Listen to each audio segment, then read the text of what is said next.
Good morning. থামো, দেখে নিই একবার। হ্যাঁ, গুড মর্নিং। এখন বাজে 11:10।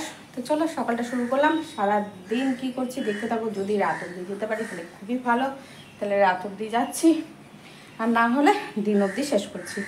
তো জয়ী ফ্যামিলি ব্লগে তোমাদেরকে অনেক স্বাগত আর অনেক ভালোবাসা। ভাবছি যে এটা প্রতিদিনই বলবো, কিন্তু হয়ে আর উঠে না। আর যতই বা বলি আশা করি তোমরা ভালো আছো, আমার আশা করাতে কারোর কোনো কিছু যায় আসে না। এই গরমে জানি সবার একটা অস্বস্তিকর বিরক্তকর আছে শরীরের মধ্যে, যে গরমটা যাতে একটু কম হয় সবাই আশা করছে। তো তাই বলছি যে যেভাবেই আছো, যেখানে আছো, একটু সুস্থ সাবধানে থেকে। গেছিলাম বাজার থেকে আসলাম, মাছ নিয়ে এলাম।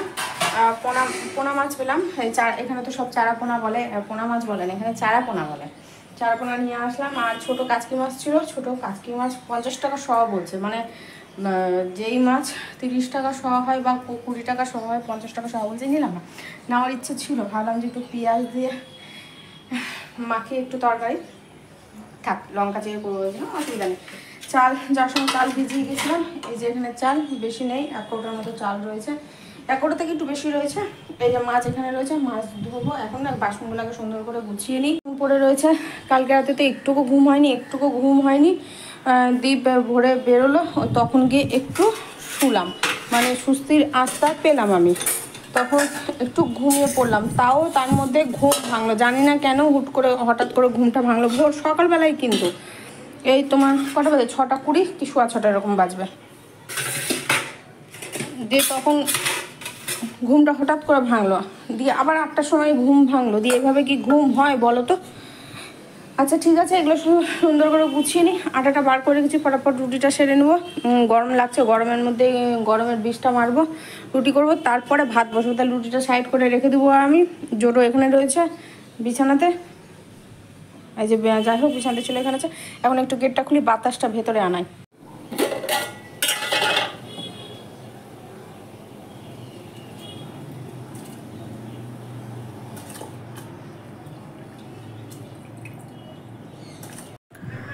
ভাত বসিয়ে দিলাম, ভাত হতে থাকো। আর এদিকে দেবো সেদ্ধ করলা, আলু সেদ্ধ মাখা হবে আজকে। আর মাছের ঝোল, পাতলা হালকা পাতলা করে মাছের ঝোল হবে, মাছে আলু যাবে না। আর একটা কথা যেটা বলতেই ভুলে গেছি, ওর যে ডক্টর দেখিয়ে আসলো কোমরের, তো রিপোর্টে কি বলেছে, রিপোর্ট জমা নিয়েছে সেটা তো নয় বলেছে, কিন্তু কি বলেছে সেটা না আর তোমাদের সামনে আর তুলে ধরা হয়নি। তো অবশ্যই তুলে ধরবো, তোমরা কিছু মনে করো না। ভেবেছিলাম আজকেই হয়ে যাবে, কিন্তু আজকে তো নেই। দীপ্ত সেই ভোরে বেরিয়েছে, তোমার 4:45টার দিকে সেই বেরিয়েছে। তো রাত হতো প্রায়, ধরে নাও যে কটা বাজবে। আচ্ছা ঠিক আছে, আমি সঠিক বলতে পারছি না কটা বাজবে, হয়তো নাও আসতে পারে, কালকে সকাল সকাল ঢুকতে পারে। সকাল বলতে ওই যে 10টা 11টা এই সময়টা হয়তো হতে পারে। মাছটা আমি ভালো করে ধুয়ে নিয়েছি, বলটা ভুল, নিচ্ছি লবণ দিয়ে ভালো করে, এবার মাছটা মাখিয়ে আবার ভালো করে ধুয়ে নিচ্ছি। আর 2টো মাছ গোটা রাখতে হতো, আর একটা মাছ রাখতে হতো, মানে হাফ হাফ করতে হতো। যাই হোক অসুবিধা নেই, হাফ হাফ যে মাছ রয়েছে সেখান থেকে আমি নিয়ে নেবো, আর গোটা মাছটা দীপকে দিয়ে দেবো। ওখান থেকে যদি আমি 2টো মাছ দিয়ে দিই দীপকে, ও বলবে লেজা খাবো না, কাটা হয়। মাথার দিকে দিতে যাবো, মাথার দিকে দেখতেই পেলে কতটুকু মাছ লেগে আছে, তো দেওয়াও যাবে না, নিজেকেও খারাপ লাগবে যে আমি গোটা মাছ খাবো আর ওকে ওই মাছ দেবো। কিন্তু আবার গোটা মাছ দিয়ে দেবো, তখন কিন্তু লেজাতে কাটা থাকে না। এটা সবার ক্ষেত্রেই বলছি, এটা কিন্তু ওর ক্ষেত্রে বলছি না। আর লঙ্কাটা ভেজে নিচ্ছি, করলা আলু সেদ্ধ হবে আর কি, সেটার জন্যে একটু শুকনো লঙ্কা না হলে ভালো লাগবে না। এই কিছুদিন আগে তো কাঁচা লঙ্কা দিয়েই খাওয়া হয়েছে, সব সময় একটু উলটপালট করে খেলে না ভালো লাগে। গরমে তো এমনিতেও মুখে কোনো রকম কোনো রুচি নেই, কি বলবো। আর মাছটা হালকা করেই ভাজবো, দেখা যাক। হালকা আর ডিপ তো নাই করা, তো সেটাই বলছি। তো নেই, তো আমি চাইছি যে ও নিজেই বলুক। ও ছবি তুলে নিয়ে এসছে, রিপোর্ট তো জমা নিয়ে নিয়েছে। আমি না একটা জিনিস ভেবে অবাক হলাম, এখানে এক্স রে রিপোর্ট জমা নিয়ে নিল কেন, আমি ঠিক বুঝতে পারলাম না। আমার যেখান থেকে নিলাম সেখান থেকেই কেটে দিল না, বললো যে সামনে বউটা বসে আছে, তার কাছ থেকেও 10 টাকা নিয়ে নিলে কেটে দেবে। সে বড়ো মাছ হোক ছোটো মাছ হোক, ও 10 টাকা করেই নেয়।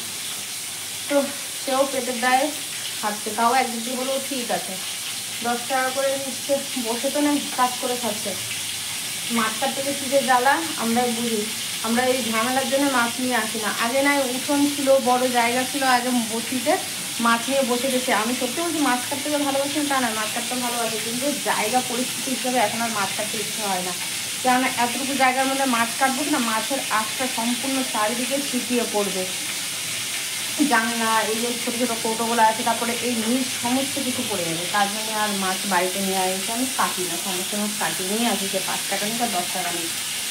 তো মাছটা ভাজা হয়ে যায়, একদম পাতলা ঝোল করবো। মশলা তো কড়াই রয়েছে, পেঁয়াজ দিয়ে একবারে পাতলা করে মশলা কষিয়ে ঝোল করবো। ধনে পাতা হলে বেশি ভালো হতো, মনে ছিল না, নিয়ে আসতাম ধনে পাতাটা। আর না করে ভালো হচ্ছে, যা গরম পড়ে যায়, আর এখনকার ধনে পাতা ভালোও লাগবে না।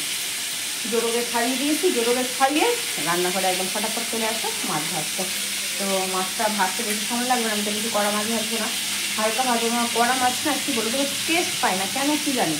সে ভাত দিয়ে গরম গরম ভাত দিয়ে খাওয়াতেই বলো আর বা ঝোলেও বলো, কড়া মাছ আমার টেস্ট লাগে না। একটু হালকা করে ভাজবো, হালকা বলতে একদম হালকা না, জাস্ট নর্মাল যে ভাজাটা সেরকম ভাজবো, ঠিক আছে। আর ডিপ থাকলে নাহলে ও এক্ষুনি আসতে এসে বলতো কড়া ভাজবো, হ্যাঁ তখন সে কড়া ভাজা হতো। তো আজকে ওইভাবে ভাজবো, হয় 2টা পিস দেখি একটু হালকা লাল লাল করে ভেজে নেবো। তখন এসে খাবে কিনা তার নেই, সেখানে আস্তে আস্তে রাত হবে, আমার যতটা আইডিয়া আছে নাও আসতে পারে। ও আচ্ছা, রিপোর্ট যে যা বলেছে আমি আমি নিজের মুখে বলবো না, ও আসুক, কাগজপত্র এখানে রয়েছে।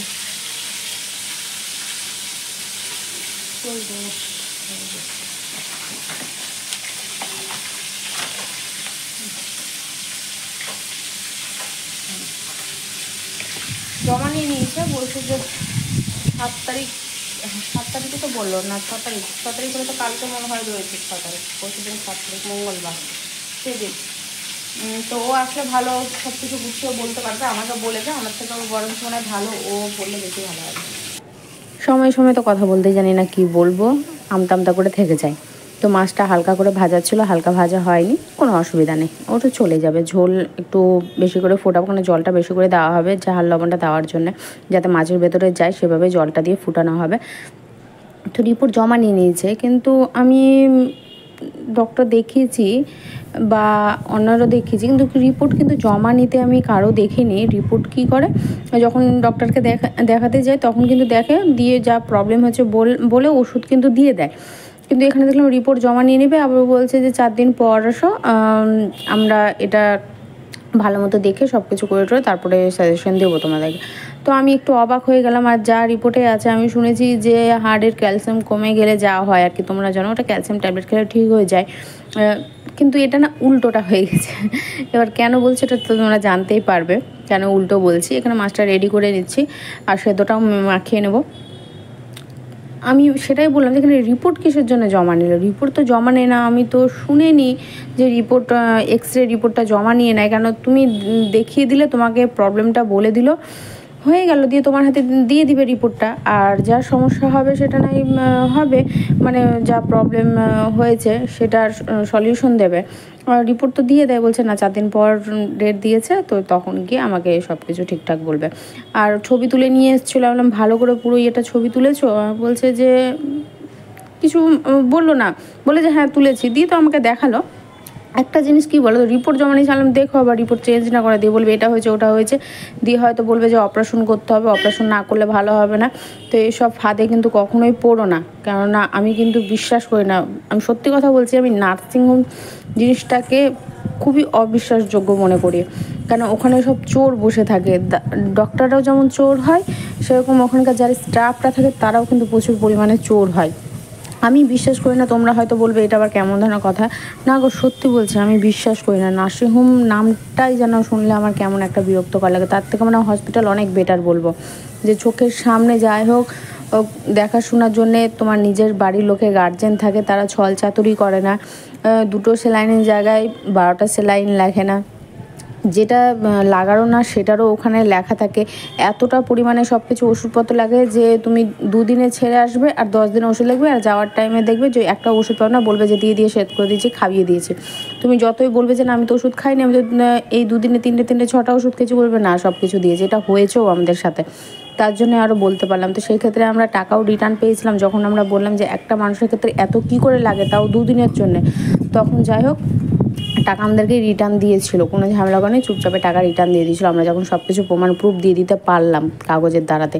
তো এখানে দেখো যারা পড়াশোনা লেখাপড়া জানে না তাদের কত পরিমাণে টাকা খায় সেখানকার মানুষজনরা।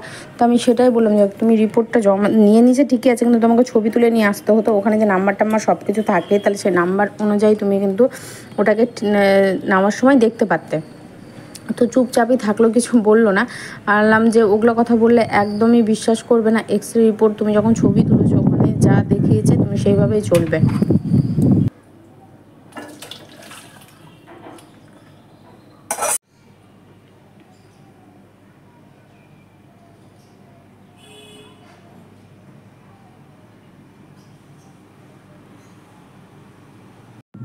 এখন তো ধরো যেমন তেমন করে সময়টা একেবারে পার হয়ে যাবে, কিন্তু সন্ধ্যের পর থেকে না সময়টা একেবারে পার হতে চায় না, 10টাই বাজতে চায় না, কি জানি কেন।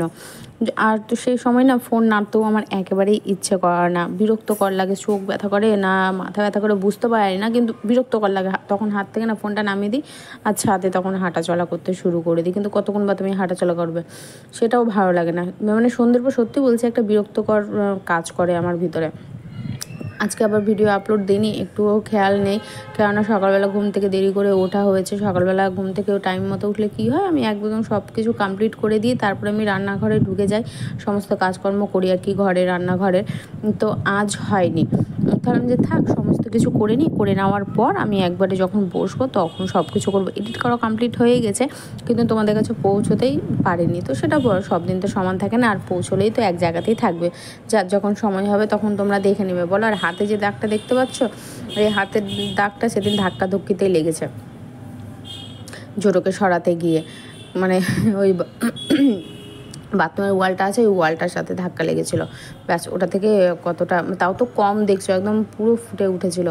তো দীপ সেটাই বলছে যে তোমার একটু সামান্য লেগেছে তাই একদম হাতে ফুটে উঠেছে, আর মতো জোরো কোমরে লেগেছে না, এক ফোঁটা কোনো দাগ আছে না, কোনো মানে ফোলা আছে না, কোনো চির পড়েছে। মানে একটা চামড়াতে যে ধরো যে কোনো কিছুতে ঘাস লাগলে চামড়াটা ছুলে যায় না, না আছে, বলছে কোনো কিচ্ছু নেই, অথচ আমার ব্যথা। আর তোমার দেখো তোমার হাতে কত বড় একটা স্পট পড়ে গেছে, বোঝাই যাচ্ছে যে তোমার লেগেছে।